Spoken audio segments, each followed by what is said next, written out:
Like to welcome everyone to Black Knowledge Matters. Today we're going to have a great presentation on shea butter, how it's produced, and it's coming to you from Mama Darnisha Wright.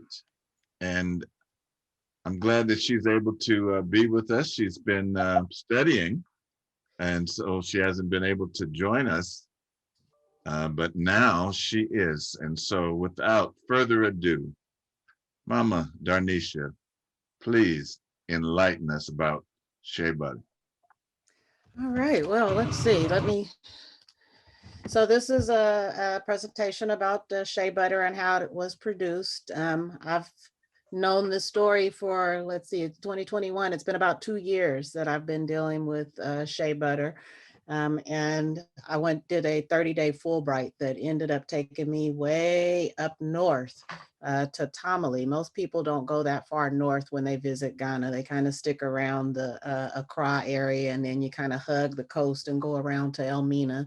But very few people go all the way north, which Tamale is about maybe an hour or so before you get to Burkina Faso. So it's the one of the furthest northern cities, major cities in Ghana. And the pictures that you see here, the guy, oh, if I could learn how to control my stuff. At the top here is my very good friend and the tour guide that will be facilitating the group that I'm going to be sharing Ghana with in July. And his name is Nana. The ladies on the left are the ladies from the very first cooperative that I visited. And then the lady on the right is the lady who I formed a relationship and will be continuing to purchase from. And her name is Ajia. So let's see if these videos work. So this is the production facility and a little introduction. See, God has blessed Ghana so much that these trees grow in the wild and we make use of it. So we have the pickers, and people who go out there to pick the fruits. They have the picking it, they have the pickers, then they have the processors, people who process it. And it's kind of hard work to get the shea butter we have it now. So we are going in to see the process, how it's done for us to get the final product, what we call shea butter. And when you get it from here, it's organic, pure organic. There's nothing mixed, natural from the forest or from the bush to here. And then from here, they process it. So we're going to. Oh, sorry, that was the end of that. So we're not going to see that twice. So basically, he's inviting us into the place. This is what the tree looks like. Before I go on, how was that sound for you guys? Did that sound okay with you guys? Cool. Oh, Okay. yeah. All right. And so I don't know, you notice there is they speak English in Ghana, but it is that British accent. So what he was saying was that God so loved Ghana that he gave Ghana this shade tree. And it grows in Ghana and just a few other places along a strip. And this is what the tree looks like. These are the fruits you see here, a little other pictures of the fruits. And this is what an orchard looks like. And on the far right are the nuts that come out of the fruit. This fruit is actually a very sweet and creamy fruit. They're not really big on desserts in Ghana. They don't do a lot of sweets. But when I tasted this, I was like, I would need to be making some jelly or some type of a pie or something. But it's so common there. Like people don't really eat it a lot. They eat it, but what they are really interested in is not so much the fruit, but that nut that's inside is what's so highly prized. Um, so here's what, oh goodness, here's what that nut looks like. This is the fruit after I had taken my first bite of it. And then once you get to the inside the fruit, this is the nut that is inside the fruit. And then once you crack that nut, this is what's inside of that nut. This is actually what the shea butter comes from here. This is just an external husk, and that ends up being reused as a part of the cooking fire or something. This is the prized thing that's in the middle.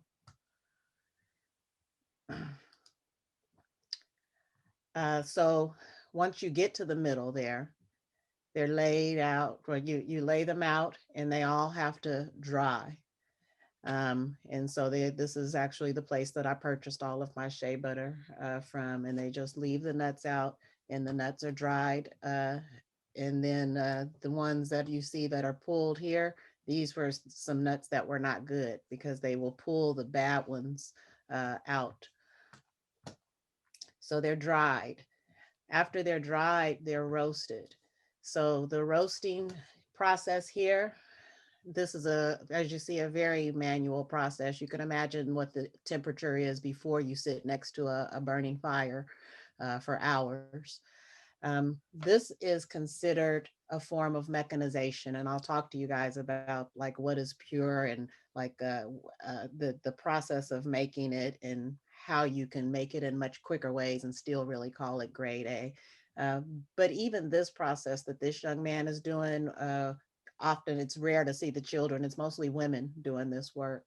This is an upgrade. This is considered a form of mechanization because there's not a woman over an open fire with a great big kettle and a big wooden ladle that is manually roasting them on like a great big huge outdoor skillet where she has to sit right in front of the fire and she's very, very hot and all the smoke is coming into her face. And it's a much more dangerous job. So when they created these kettles to put an arm on it and you can now sit to the side and you can turn it, that was a huge improvement. This is really considered like industrialization. That turning method. You know, see the trees. The trees are put in. You push the tree in. At the end of the day, the tree is gone. So once it's roasted, then they sort out the bad ones, and then they take them and they put them through this crusher. Um, First they're broken and then they're put through this crusher. This crusher is another form of mechanization. This is considered industrialization here, because in the previous days, it would have been a sister with the mortar and the pestle, and she would be hitting it, all day long until it turned into from the roasted nut, and it comes out as a viscous paste after that roasted nut is pounded and ground. So being able to use a miller to do this is a huge is a huge step forward for these women. Uh-oh. I'm sorry, I didn't go over that slide with you, but we'll come back to it. So once it's milled, uh, then a woman will then, with her hands, she will start hand churning, and they'll add water to this and they'll hand churn it. So you see this sister here, doesn't look like she's got these big, huge guns for arms, but I probably would not want to receive her right or her left. Once she does that, they keep adding water to it, and eventually it turns from a substance like this until something like this over here rises to the top. They add water, they keep hand churning, and this comes up. And that's the fat that has risen up and that's been separated out by adding that water. So this is the creamy secret. I've been bragging and bragging and bragging to you all about how incredible this shea butter that I'm selling is. It's incredibly creamy, and it's because it's very natural, it's very organic, but they've added just a little bit of this mechanization that makes things just a little smoother. So this is really the secret. I have two sets of shea butter. I have some shea butter that a friend of mine, his family made the shea butter, and that shea butter is also very pure. It's also very pure and organic, but it doesn't have the creaminess of the shea butter that many of you have purchased from me that I bottle and sell. And I found that this process here is what produces the creaminess. It's another level of mechanization. After those women do that hand churning, there's a final churning that's done through this churning machine. And I think that is the secret to this extra creaminess. So just a few minutes of showing you the churning.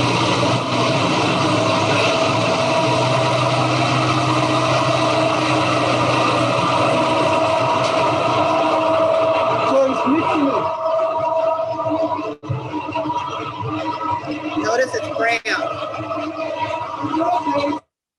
Okay, so that is that process. Oh, goodness gracious, it just moves all around. So once they do that, it is boiled. They boil it on, and this is over an open fire, and you can't really see what these structures are, but they're very ingenious and resourceful. So they use things like maybe an engine block might be what's underneath these. I know they used engine blocks for boiling huge things with the Adinkra village, but just a huge, outdoor boiling area. And they boil, and eventually, as you know, when you boil things, kind of impurities will come to the top. They'll skim the impurities off of the top. And then what ends up being left is some pure shea oil, which is, oh goodness, every time I touch my mouse, you guys, something moves.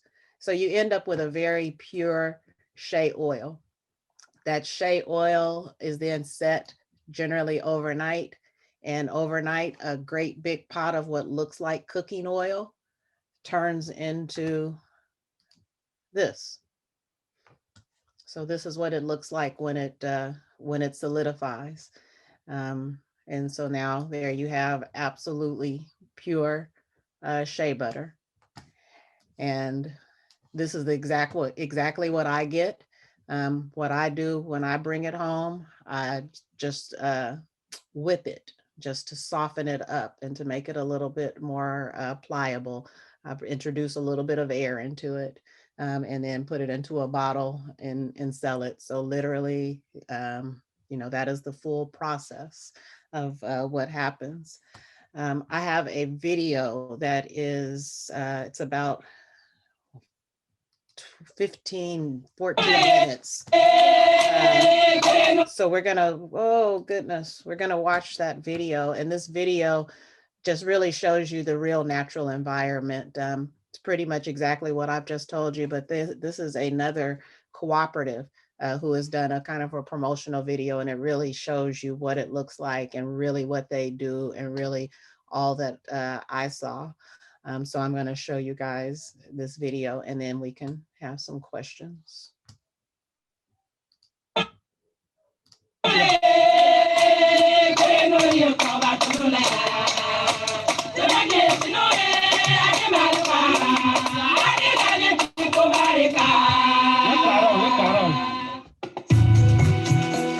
The process of making handmade shea butter is truly a work of art and a labor of love.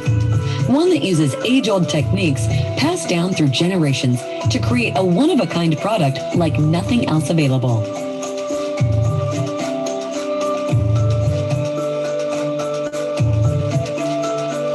The Wali people of northern Ghana have been making handmade shea butter for centuries. Living on the edge of the Sahara with its dry, harsh conditions, with the hot sun and wind constantly battered their faces, hands, and skin. Today, the women who make Baraka shea butter do everything by hand, still using the age-old techniques passed down from their ancestors. Centuries of practice have taught them how to extract every bit of goodness from the shea nut to create a wholesome, nourishing, and organic shea butter that both protects their skin and serves as the foundation of the women's economy in the community. The women who make Baraka shea butter take great pride in the quality of the shea butter they produce. They're excited to share their story of how they make this wonderful product with the world.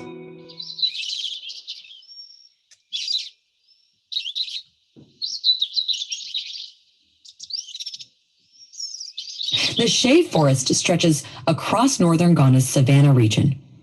The forest is vast, with shea trees everywhere. It's in an area of long, hot, dry seasons and intense rainy seasons. Shea trees thrive and grow wild in this climate and have provided fruit and sustenance to the people of this region for centuries. Despite many efforts to domesticate shea trees and improve yields, the trees have resisted, and nearly all shea butter is harvested from naturally growing shea forests.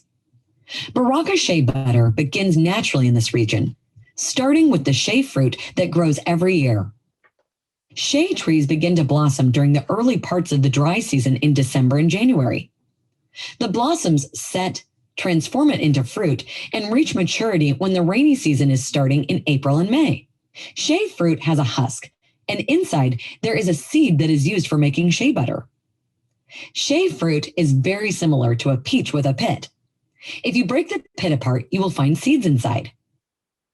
Most fruit simply ripens and falls from the trees, and the dry, sweet flesh is eaten by insects, animals, and the other life of the forest. During the height of the shea fruit season, it seems to be everywhere, with children lining the roads, selling it so everyone can enjoy the short harvest and they can earn a bit of money. However, shea fruit is very delicate, doesn't travel well, and spoils quickly. So most people in Ghana have never tasted it. Once you taste it, you never forget the dry, sweet, delicate flavor.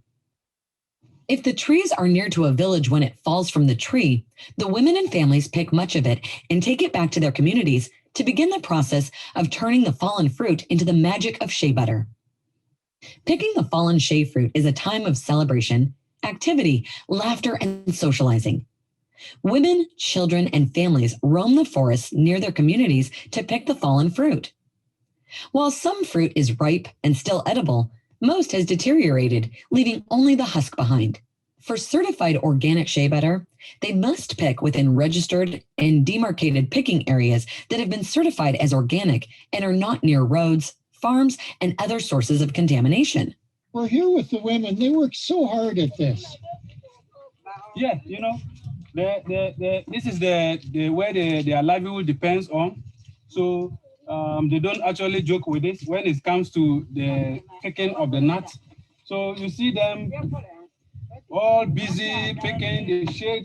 Once the women and their families bring the fallen shea fruit back to the community, many steps take place to prepare it to become shea butter. In some cases, the chickens are allowed to pick at the remaining fruit on the husks.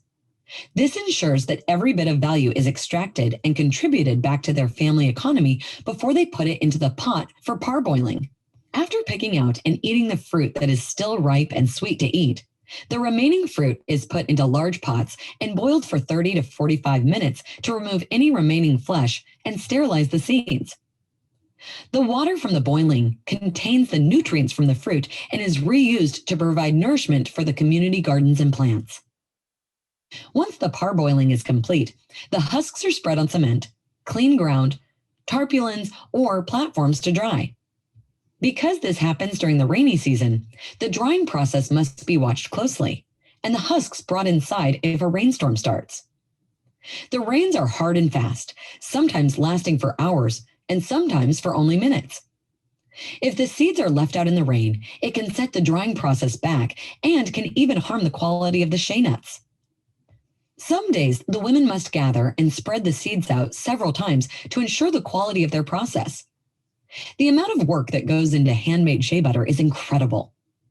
Once dried, the husks will crack easily to release the shea nut inside. Cracking the husks is traditionally done by tapping it gently with a rock or piece of tree, by crushing it with a mortar and pestle, or by stepping on them with shoes. Once broken, the husks are sorted from the shea seeds, and each seed is inspected for quality. Those that are not the highest quality are put with the discarded husks and used for fuel for cooking and fires. This process is done by hand, so it's very time-consuming. Only the highest quality seeds and nuts are put out to dry in the hot sun. Because this can take several days, the women must always continue to remain vigilant for rain and gather the seeds up if there's any sign of a storm. Once the shea nuts have been dried and bagged, they're stored in special warehouses until the time they can be made into shea butter. It's important to note that many times shea butter is not actually made in the communities where the shea nuts are picked. 15 to 20% of the collected seeds, nuts are transported to other communities where the women will make them into handcrafted shea butter, which provides a major income source for and a substantial component of their annual economy. Unfortunately, 80% or more of the shea nuts are purchased by industrial factories and made into shea butter using chemical extraction and mechanical processes. When this happens, all of the economic benefits go to the factory, ripping away valuable social and economic opportunities for local women. What most don't realize is that because it's not refined, this solvent-extracted and industrially processed shea butter is still called raw and unrefined. If you want shea butter that's not chemically extracted and has real impact on women and families, always make sure that you're using handmade or handcrafted shea butter. To start turning the dried seeds into shea butter, the seeds must first be thoroughly washed, sorted, and dried once again. Washing is done by hand by putting the seeds in a large basin where they're washed. Then they are moved to another basin filled with clean water and washed at least once more. If necessary, the seeds may be washed additional times. After being washed, the seeds must be spread out and dried once again. Seeds that are certified organic must be dried on cement surfaces or tarps to prevent contamination. As the shea seeds dry, they're sorted once again, and any nuts that are not AAA quality are removed and used for fuel. Thoroughly dried and sorted, AAA quality nuts are placed in large basins weighing more than 60 pounds or 30 kilograms and carried by the women on their heads to the crushing mill. Baraka Shea Butter has worked with their producers and installed a crushing and grinding mill near the processing area, so the women don't have to carry the seeds as far. Before this, the seeds had to be carried hundreds of meters to be crushed. Traditionally, crushing the shea nuts was done by hand with a large mortar and pestle. The nuts were placed in the mortar, and then the women would gather around while chanting and singing to rhythmically pound and crush them. By using the grinding mill, the nuts can more easily be crushed into a coarse grind and prepared for roasting. Crushed seeds need to be roasted to help them release the oils that make shea butter. The fire used to roast them is often fueled by the discarded husks and discarded shea nuts, making it a true circular economy process. Traditionally, the crushed seeds were poured into a large pot, and a woman had to stand over it, constantly stirring with a large wooden tool. This was a dangerous process, as this woman was then at risk of being burned and having to breathe in the smoke and fumes. Baraka worked with the local craftsmen. Now the women have roasters that allow them to sit away from the fire and turn a hand crank. The women can even do this with a baby on their back, and you can sometimes see them nursing while roasting the shea nuts. The roaster makes the work much easier and eliminates the risk of being close to the fire. Let's watch as the ladies roast the crushed seeds. After it is crushed.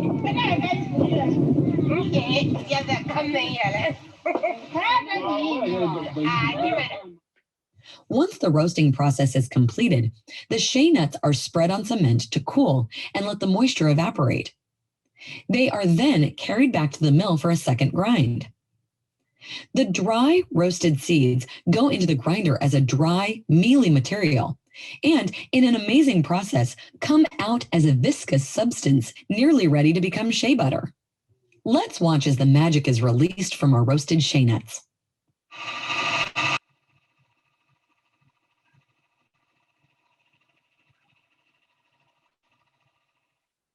The women then take the ground nuts and knead water into the shea paste. This is a delicate process. Not too little water, not too much. Just enough to bring it to the perfect consistency that allows them to whip it and help the oils coagulate into shea butter. Whipping or churning the shea butter is a crucial step in making it, and it is hard work, but a necessity to the process. The shea oils are whipped vigorously, slowly adding more and more water until the magic is released. The oils coagulate and the thick brown substance begins to change to a lighter color. More water is added until the coagulated shea oils float to the top, and the water and solids separate out, creating a fluffy, whitish mass. The coagulated oils are scooped out by hand and put into large pots, while the water and solids are left behind.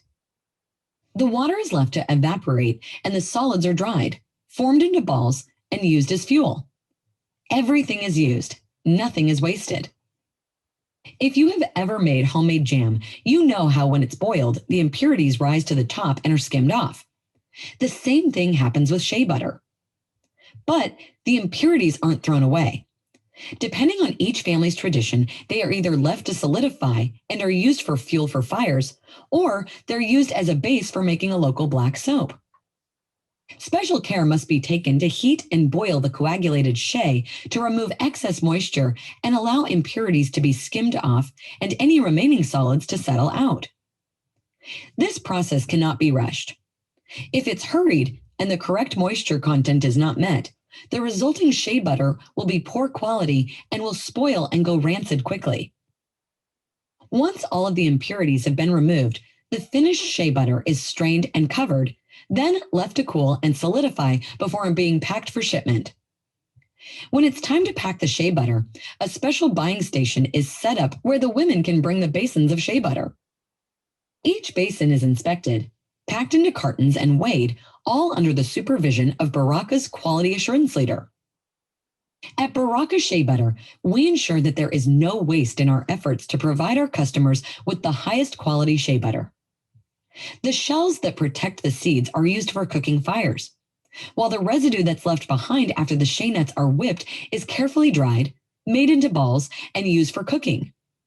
Even the impurities that are skimmed off the top are reused to make an amazing black soap and fuel for lanterns. Before each carton of Baraka shea butter is sealed and shipped. Okay, so that is pretty much, we don't have to go through the promo of Baraka, but that is pretty much the process.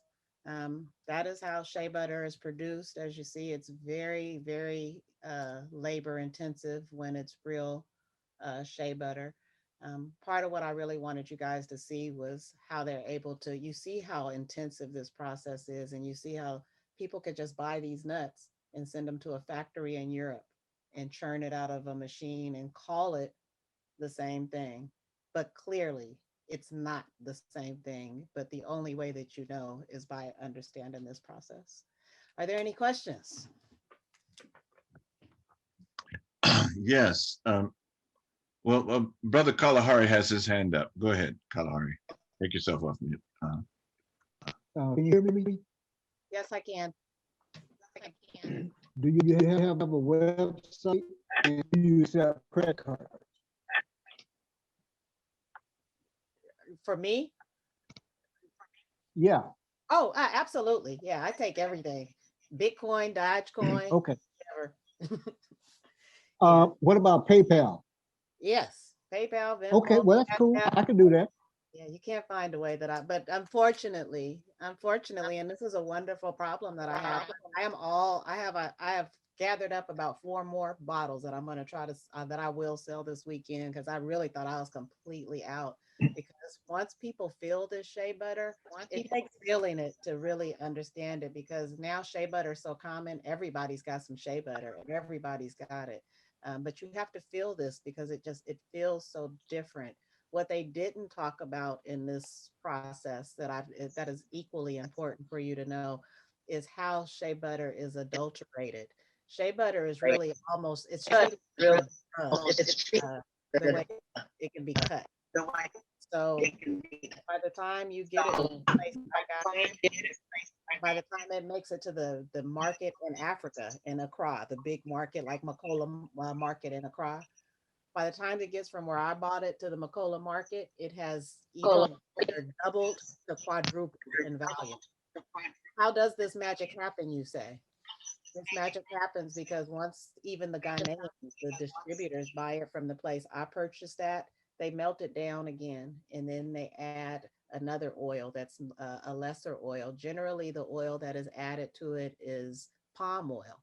And those of you familiar with palm oil, it's got a much stronger scent. Often when you get that shea butter and sometimes you open a shea butter and you go, if it makes you jump because it's such a strong smell, that's not the shea. Shea doesn't make you have any reaction. It's a very mild smell, but that palm oil has a much stronger scent. And so they add that, and you can't really tell, unless you've got a factory, unless you've got a lab. They may add other oils. There may be, whatever other oil they have easier to come by and less expensive than shea, which everything is, easier to get than shea just about. So they'll add that and they just stretch it out so that by the time you buy this shea butter in the market in Africa, it's no longer what you're seeing here. Unless you know exactly which stand to go to. I'm not saying it's impossible to get in Africa, but it's not common. And then once you get it at the markets there, and then a distributor is then going to put it on a boat and send it over to America. They may add some more to it before they send it to America. And then once it gets to America, whoever is getting it here, they may add a little bit more to it. And most people just don't know that story. And it's not that they're adding poison. It's not that that other shea butter is poisonous or anything. It's just not pure shea butter. It's nothing wrong with palm oil. It's completely edible. They cook everything in palm oil. But am I buying shea butter or am I buying palm oil? The other thing is that this shea butter, my shea butter, I market it to people that it is edible. In Africa, people who know that they're making it themselves and that it's pure, it's a very common cooking fat. I tell people, please don't be experimenting with the shea butter you bought at your local African store, trying to fry your egg in it. But when I get some more and you order it from me, then do that experiment. Because I trust it. I saw it. I know that what I'm giving you is pure shea butter without anything extra added to it. But that is a really, really rare statement for anyone to be able to make with a straight face, even if they think they are.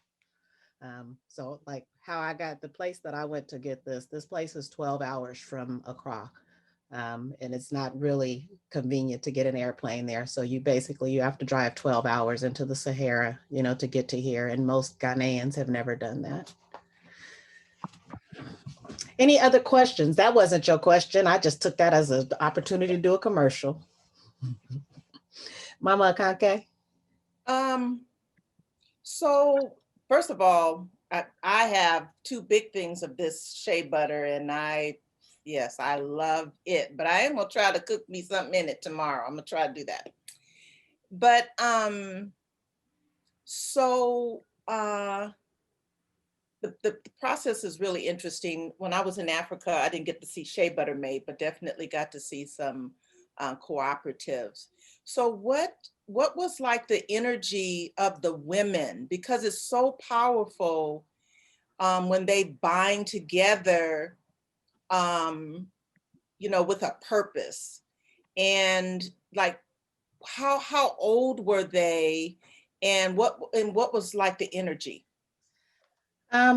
Well, I didn't spend a lot of time with the women. You can see these Okay. pictures that are on the screen now. These are pictures that I took. So I met and I talked with all of, these women that you see in this picture.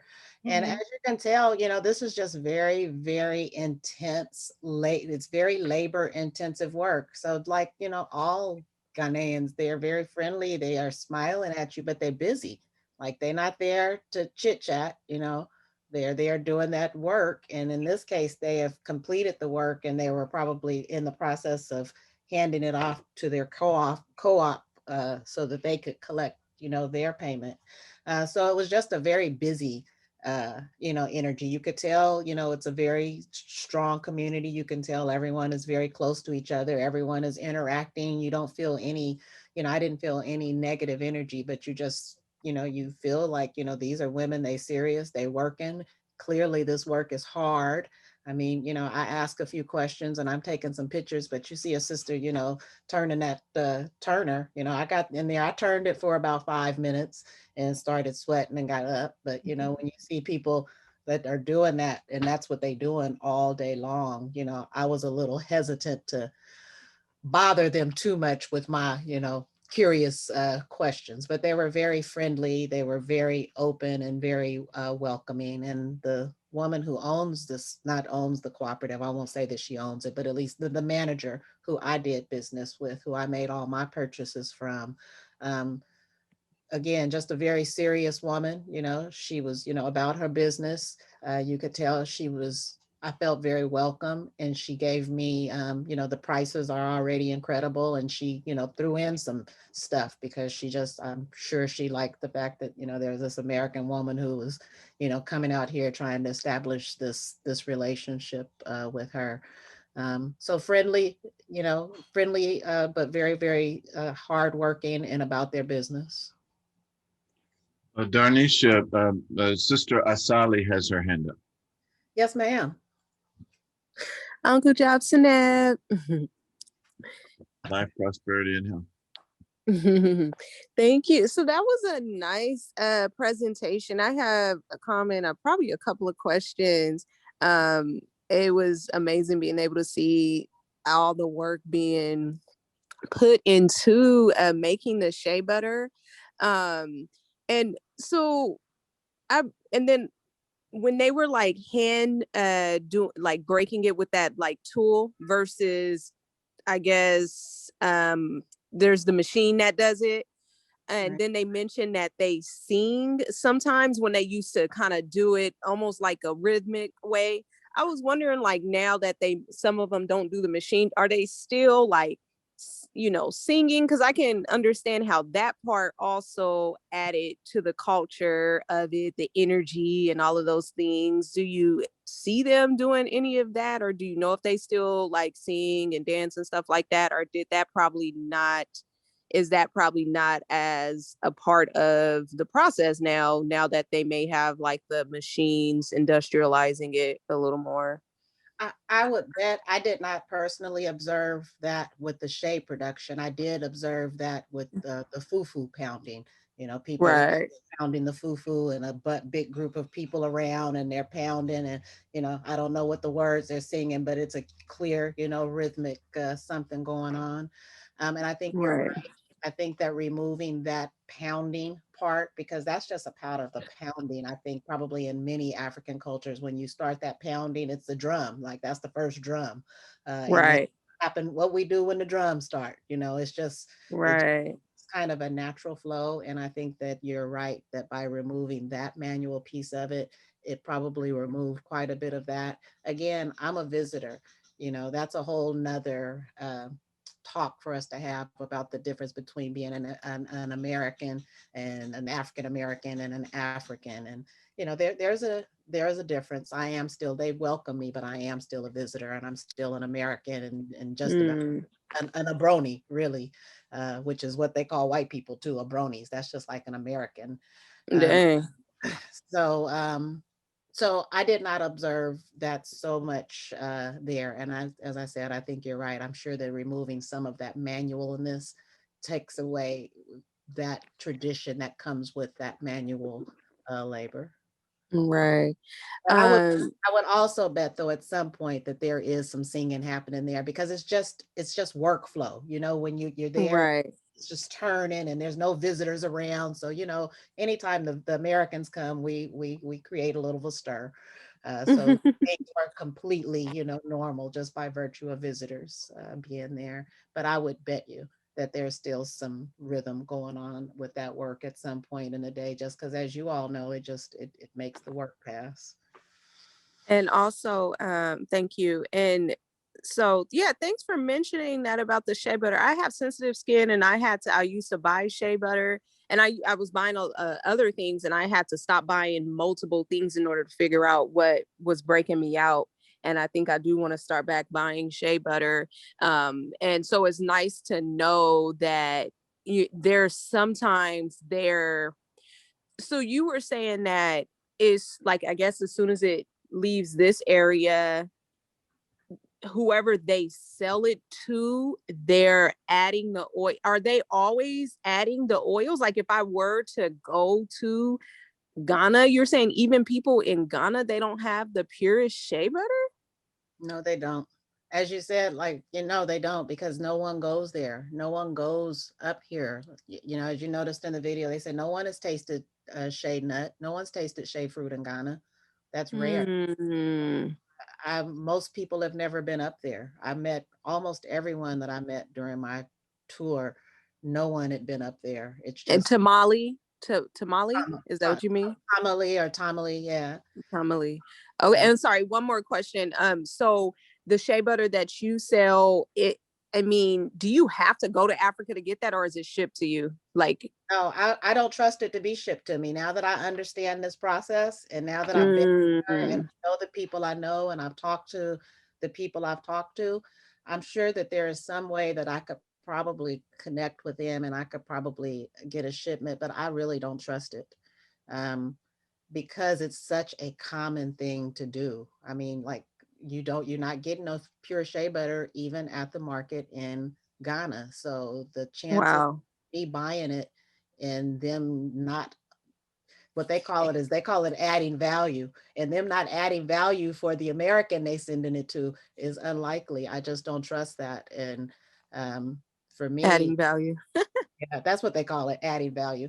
Um, I just don't trust that. Now, maybe as I continue to develop this relationship, I may come to a place where I feel more comfortable about it. But right now, um, knowing the way it is done and knowing how rare it is, it's really worth it for me to maintain, because I want to always have this pure product. Like, no, it doesn't have any flavoring, it doesn't have any extra nothing. It's just pure, pure. And one of the only ways that I can truly maintain that quality control right now is to go and get it. Um, Okay, thank you.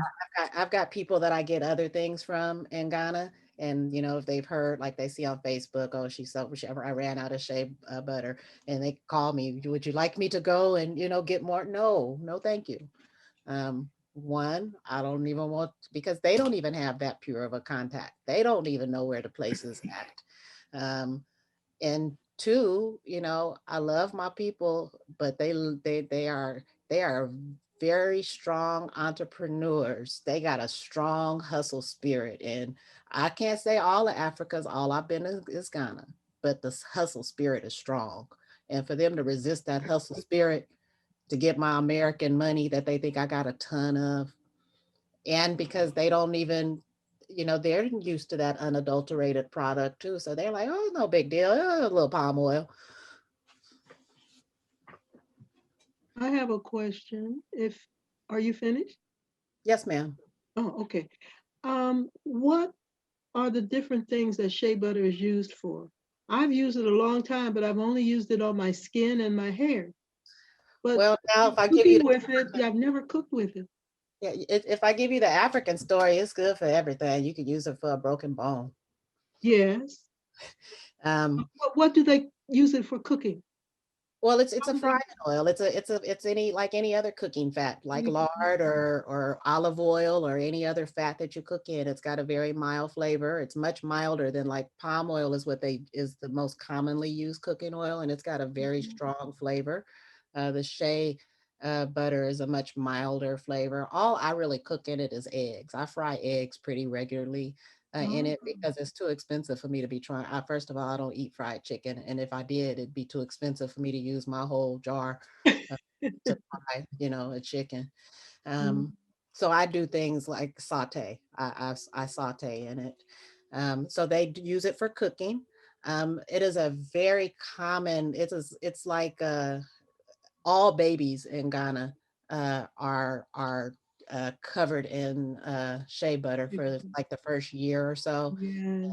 As you guys have seen, they are serious. The babies get seriously massaged and stuff. They don't do all this little petting that we do. They really massage their joints and their body, and so they cover them with shea butter for the first year.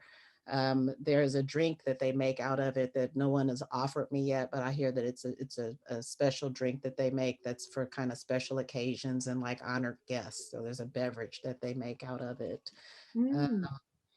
what else? So that's pretty much it. Cooking it for everything on your body. It's got, lots of vitamins and minerals. I should know the full safety, the full health benefits of Shea. I apologize. I don't know them all, but I know it's good for everything. It's like it's got lots of vitamins, it's got lots of minerals. It's a protector of the skin. I'm sure you guys have heard of the harmattan, which is that hard wind that blows for several months. Through a number of countries in Africa. It's a hard wind that blows off of the Sahara, bringing a fine dust and grit across everybody's body for a few months. You get very dry, your lips are cracked, your skin is cracked. So that shea butter is what they use to protect their bodies against that. And you're in the sun. It's a good emollient, keeps you moist. Even, you know, coming up to modern days, like what I notice is with all this hand washing and all this antibacterial stuff you put on your hands, like it's kind of impervious to that stuff. You put a good coating of that on your hands, you could be washing your hands all morning, and your hands are not dry and feeling unhealthy. And then, as I remind folks, your skin is your biggest organ. I got into this, both the shea butter and the other thing I get from the same place. This factory produces not just shea butter, but I they produce soap. So I had them make me a special formula of black soap because I have skin problems and I have some scarring issues with my skin. And so I showed her my skin and what I would like to correct. And she created this special formula, which is now my signature black soap that has neem and um, uh, uh, shea and cacao, and it's got a number of just wonderfully healing oils. But all those oils that are in that soap are pressed there at that factory. So people are bringing raw goods from all around to this production facility. So the coconut oil, the shea oil, the moringa oil, the neem oil, all of that is actually pressed at this facility. So Mm. like my soaps have all of these wonderful things in it that were also, pressed right there. So that's the other thing that they do at this facility. They're the place that, the women bring raw goods to and are able to be paid for their raw goods. And those raw goods are then turned into pure products. And where do you sell your products? On my I website. know people can order them, but I like to just buy stuff. I'm Uh, sorry, Mama, the world is going towards the internet. You're going to have to work with the internet. I Uh, don't do that. Yeah, Oh, it's a small population I'm gonna have to miss because I'm not gonna be able to be everywhere because I'm getting old too, Mama Fool. I can't be everywhere all the time. well, Um, I've seen you at Lake Merritt, but are I, there certain days that you're there? there's some stuff going on with Lake Merritt. I'm gonna be there this weekend, and I'm hoping that that free place that I can go and have a storefront stays. But there's a number of issues with that. But my desire, I'm doing as much as I can going out because I have a number of other things that I'm selling besides just the shea butter. But what I really want to, kind of make be my backbone is this shea butter. And what I would really like is to just build my online business. I just turned 50 this year, and in another 20 years, I'd like to start trying to shed it down too. So if I can get this online business going so that I could wake up in the morning and put your things in the mail for you, and then go out and go to my job or whatever. That's kind of my preference, is to build this as an online business, because whether we like it or not, you guys, like, storefronts are very expensive and they're kind of going the way of the dodo bird. Mhm. Well, I certainly appreciate you bringing these wonderful products, to us, meaning all of us, here in the U.S., that are able to purchase from you. And I have to make sure I get me some shea butter. And your shea butter is organic, you said.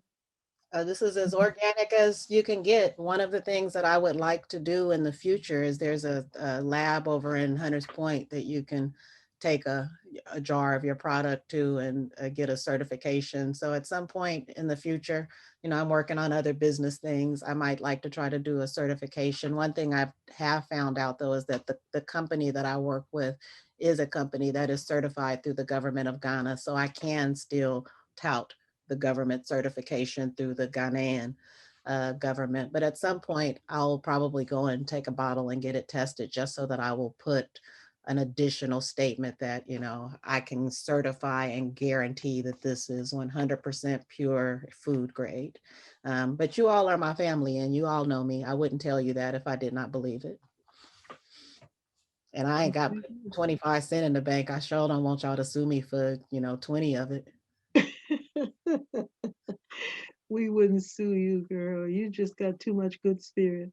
But thank you so much, you know, for bringing this product and for the presentation. The presentation was really well done. And I appreciated the video as well. Thank you. Well, one day now that I saw that video, I thought that video quality was excellent with one exception. What was the exception, y'all? The voice was European. And Exactly. and that guy that was tasting the fruit that I tasted. That white man. So at some point, you know, as I continue doing this stuff, you know, I've been doing videos and the whole editing of videos and all that stuff. That's I need a team of young people is what I need. But I would like to at some point maybe do another more professional video utilizing, you know, our voices or my voice and using we need to be producing our own things to tout ourselves. So I appreciate what the wonderful Peach people did for their investment in that Baraka Shea Butter Company, but I'd love to at some point produce similar things that are really made by us and for us. My fiance, he edits videos and I do voiceover, so. There you go. All right. You know, we got people over here. Got your crew. That's what I'm talking about. People gotta do. You just put it out there and they be like, hey. Yeah, I got the mic equipment and everything, and he does, you know, he'll do editing and things like that. I need to make sure I talk with you before we go back in July so that I can, because I want to make sure I do a better job of filming. I tried to be much more conscious about my filming when I was there last time, but I need to get on this marketing game and get more serious about that. So thank you. I'm gonna make you regret saying that out loud. No, it's all good. He does. I know you have a website, but he, you know, he does websites and things like that. So yeah, tap in with us and he'll just let you know whatever the price is and things like that. And we'll be happy to work with you. So thank you. Yeah, that's what you call networking. That's what it's all about. Keep it in house. Absolutely. That's why I decided to tune in tonight, because I saw a commercial where a young lady keeps saying, I use shea butter. So I said, well, I'm gonna watch this tonight, so I don't know what shea butter is all about. And that's what Black Knowledge is all about. Yeah, it's getting very popular over the last decade. It's just gotten very popular, and it's also gotten very popular on the industrial end. So now, like all the big places, you know, Perel and Dove and Johnson and Johnson, you know, all the big conglomerates, you know, the super people, super organizations, they all now are using it as an ingredient because basically they're exploiting, you know, this incredible product, and that it's done by these small cooperatives and they're able to go and negotiate these incredible prices. I'm not gonna lie to you guys, I'm negotiating some incredible prices too. But they're negotiating even more incredible prices than me and in much huger. And it's not pure. It's not pure. Their intentions aren't pure and the actual product isn't, you know? And it's like, you don't, even the ones in Africa, you know, when they add the palm oil, at least it's palm oil, but no telling what they're adding to it when they're putting it in commercialized products in Walmart, like all types of chemicals and things like that. Yeah, you really don't know. I tell people, like, now that I'm aware of this, because I used to think all shea butter was just shea butter. And now I realize that that is so far from the truth. And it's just, it's a very, it can be a very adulterated product. It's not that I am the only person in the world with pure, but, you know, it's not that many of us. It's just, I found that, you know, when I realized that this is like one of those rare things in the world that you can really say, like, this is really real. Like, this is truly pure. And it's like, you really can't get this anywhere. And the more time goes on, the more rare it will be. So, I am very intent on maintaining my relationship, and I won't be sending anybody to make my purchases as long as I can. I will be going and continuing to build this relationship. And maybe once I've gotten that relationship to a little further along, I will be able to uh, make a large purchase. Because anyway, at the rates that I'm buying, they probably not, people are buying these things. They have customers. There were customers and buying truckloads. So I was Yeah. not buying a truckload. And also be prepared that once you get it off and get it going, the big business gonna zip in there and want to buy you out anyway. Which is what they do with most of them. That's what they did with the George Foreman thing, and what's that? What's the other guy that had that? Dick Gregory. He had a good health thing going. They comes in and buy everybody out. So this is my product that I'm trying, my shea butter product that I'm actually looking at trying to patent. This is what I'm calling a shea stick. And this is something that I haven't seen anybody else with. If any of you ever suffer from having an itchy back, that's one of the problems I had. So I put the shea butter on a stick like a popsicle. It's hand dipped, kind of like you hand dip popsicle. So it takes quite a bit of time and energy.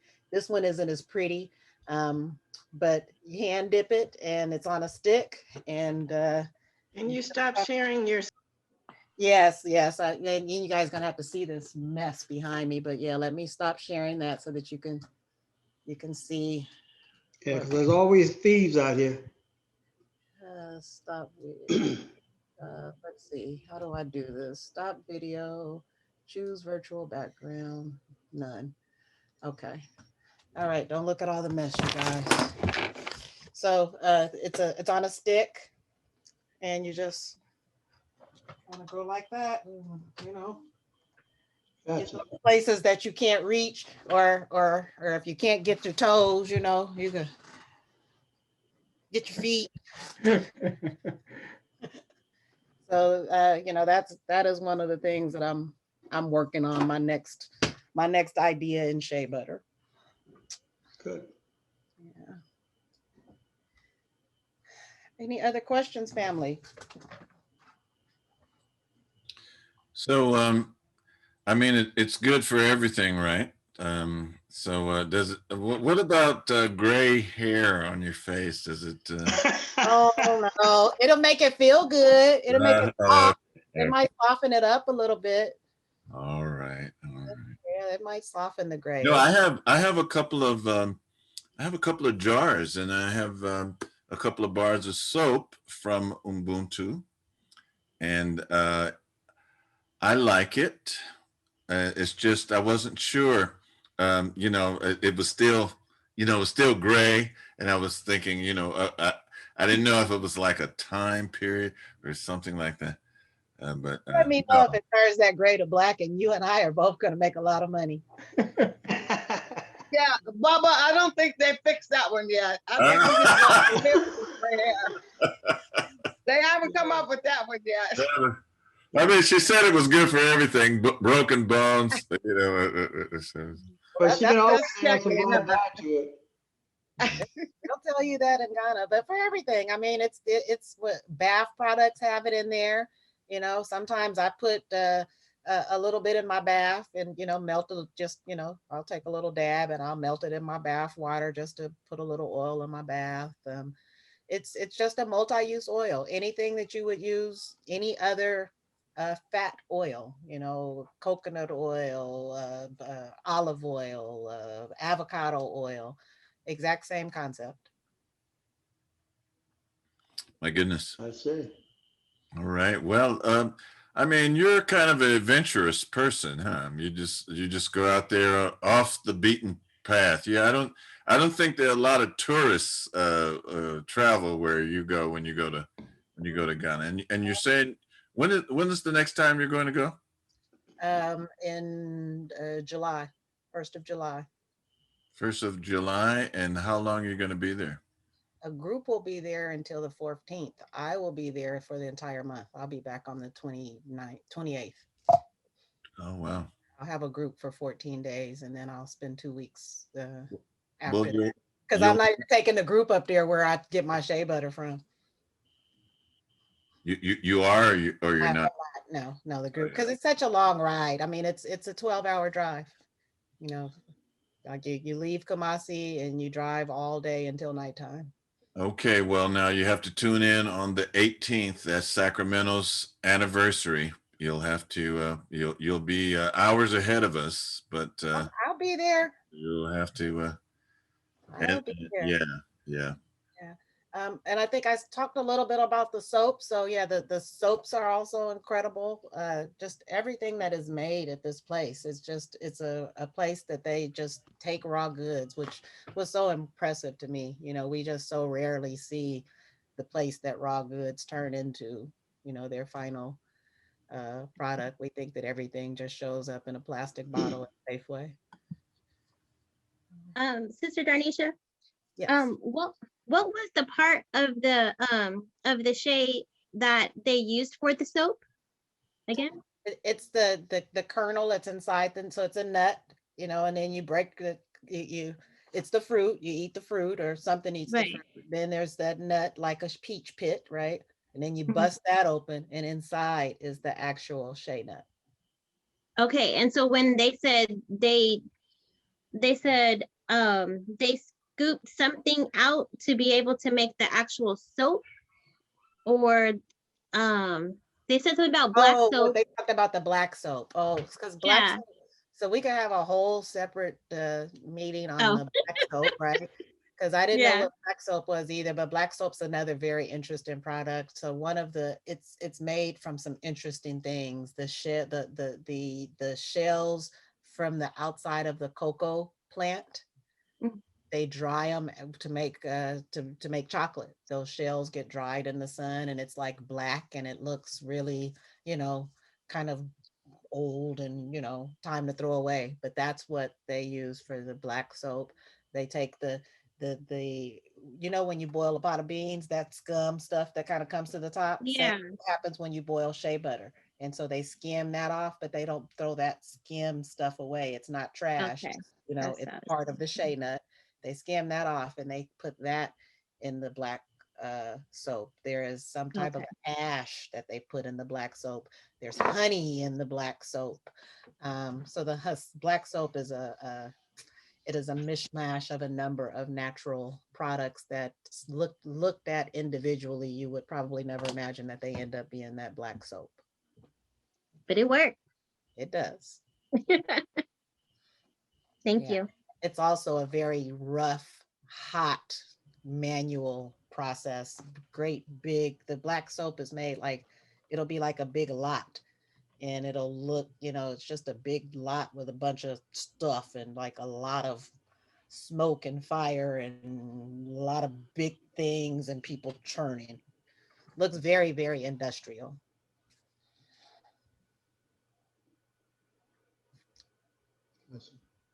I think part of the reason why so many Europeans now use it, or why the reason why they did the video, like, really is because so many Europeans now use it as well.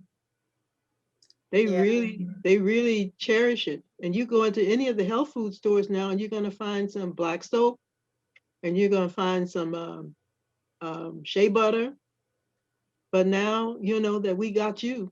We don't need to go all of them other places. But the Europeans got their market on it. Yeah, that they do. Yeah, and they're much more interested, in my opinion, not so much because often they don't know if they don't use it on their skin and stuff too much, but you know, they can smell a profit a mile away. So they're not talking about buying, you know, 10 buckets like me, you know. They say, oh, I see a lot of dollars in this. I'm gonna, you know, let me buy 1,000,000 pounds, and then I'm gonna, you know, I'm gonna cut that by 10, and I'm gonna make, you know, $100 million this year off of these people. I'm gonna give them 25 cents. We live in a capitalist society. You know, that's what it's all about. Yes. Marketing. Yes. They'll come around and try to buy you out sooner or later. As soon as you get real good at it. And as a merchant, I struggle with that as a merchant. Like that's one of my biggest things that I struggle with because I really love, you know, the purchasing and the selling of things. I love finding the wonderful things and I love providing the value. I love working with my people. But I got a problem with like figuring out what is reasonable markups because, you know, sometimes I think that people are just so greedy and like, is it even ethical to make 100 times, you know, your profit? And I definitely, the shea butter is a profitable business. It takes a lot of work and you got to, you know, go through all this stuff to get to it, but there is a, you know, a great markup on it. But just, you know, here with my family, you know, I struggle with that a bit. Like how much, you know, you want to, I'm a capitalist. I don't deny that. I am a capitalist, but like how much is too much and how do you make sure that the equity is there? And, you know, I want to be fair. I also want to, you know, be profitable. So, Well, what you need to do is do a survey. Look around you, check out all of those sales, what they're selling for, and come up with a price. right. Well, I think I feel pretty good about what I'm doing. You know, I sell these jars at $10. People snatch them up for $10. My soaps I sell for $6. I've told people, like my son was telling me about some soap he loves that he buys once a year. It costs $30 a bar. Are you joking me? You know, and I've had a number of people who've bought the soap. They say, "Oh, you're selling this for $6? You know, you could get this for $10." But like, you know, I'm like, $10 for a bar of soap, you know, I'm making more than what I bought. I'm more than doubling my money, you Yeah, know. do you figure when you figure in your price and as you throw in the amount of money you have to pay to go over there and bring it Right, back and all that, you throw all that in, driving those 15, 20 miles, you know, to pick it up 2 or 3 right, hours, you figure all that in there, you know, you come up with a price. right, Because see, one of the things that we need to start doing though is we need to start trying to spend at least 45% of our net income with black business. And we have to understand that most black businesses are small, so they have to charge a little bit more because because they don't have the big warehouses. So we have to charge a little bit more. That's one of the things that we were trying to teach blacks in the 60s, coming out of the 60s, that to buy black, that sure you might have to drive a little bit farther. You might have to, you know, spend a little bit more time, you know, to get it. But you have to try to at least spend that 45% of your net income. We worked at that. We was doing it pretty good, but what happened is, just like everything else, when integration kick in, our business go out because everybody, you know, start running somewhere else.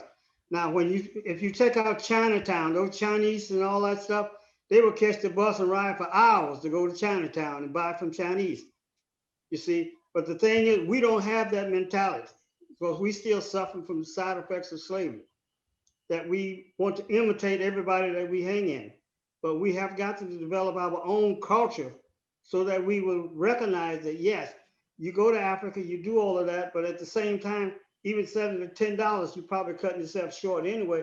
And you have to not feel guilty when selling that stuff because we'll go other places and spend big money for it. You know, we'll go to a restaurant and order Peking duck and spend $45 or $50, think nothing of it. But when it comes to us, they always want to come with, well, hey, brother, or hey, sister, I don't even want to hear that. You know, buy what, you know, spend your money. But they want to lay that brother thing on you, the sister thing on you, because they want to bring you down. But you have to be able to sell your product so you can make some money off it.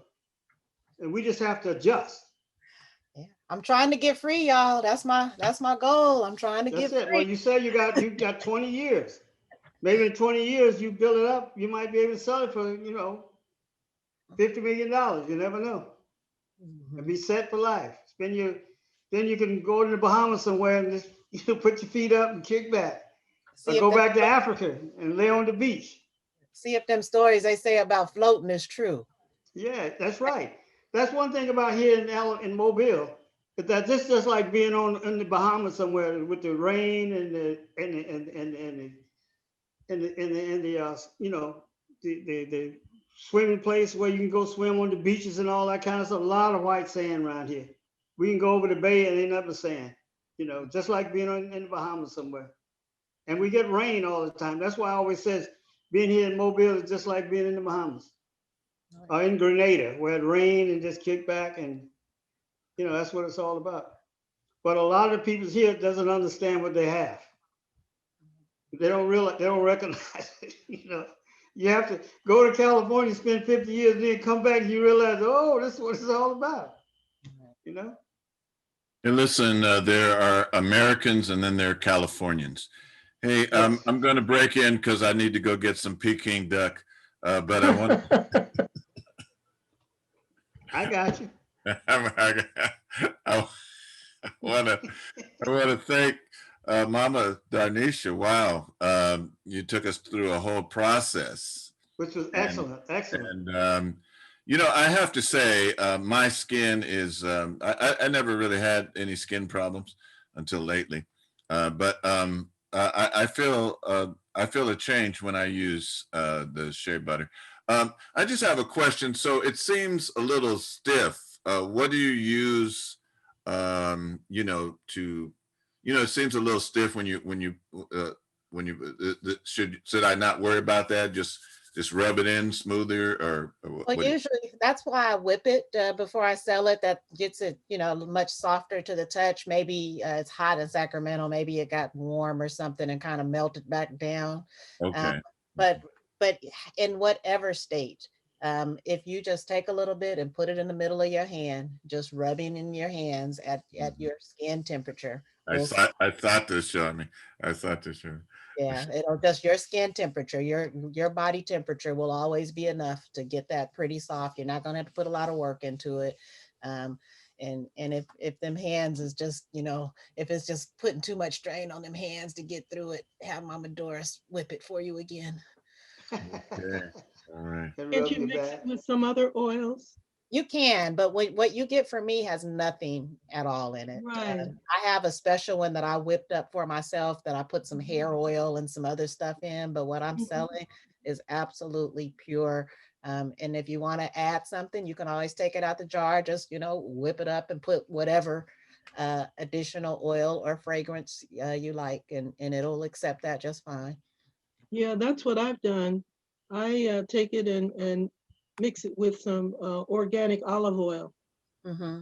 And that helps make it, it can get creamier. You can add some additional oil, but again, now you got olive oil / Shea oil mix, right? As long as you know what you're doing, it's your choice.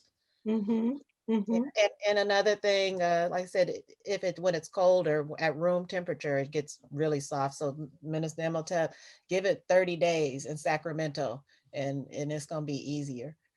That temperature gonna change. I think you're turning me on to it.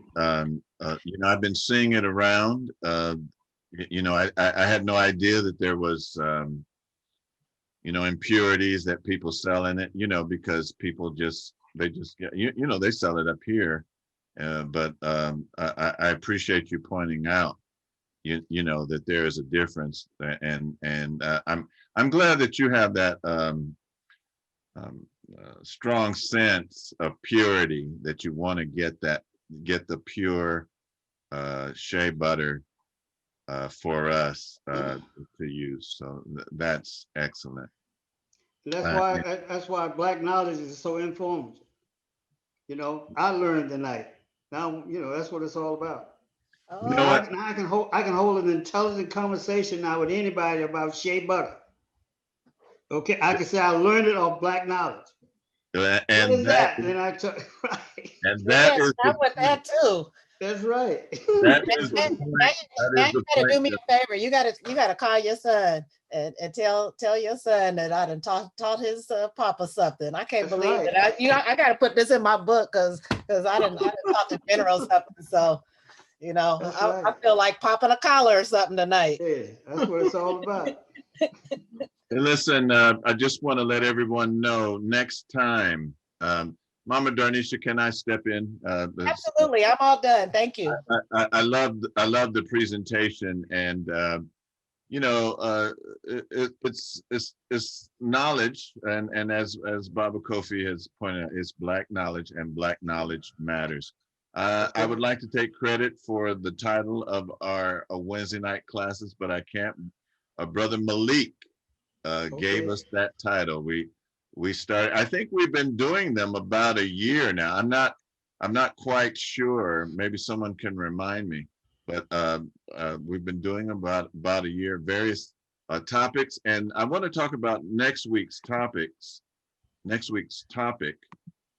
and that is we're going to have this sister here, Dr. Velva Bowles, and she is she's going to be talking about the pandemic for us, and I put her website in the chat. See if I can get to her.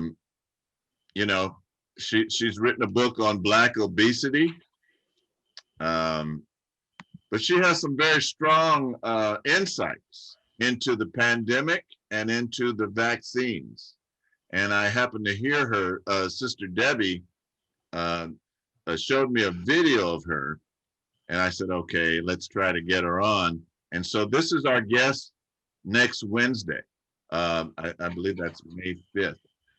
Or when whatever the Wednesday is, I think it's May 5th. But I just wanted to say that.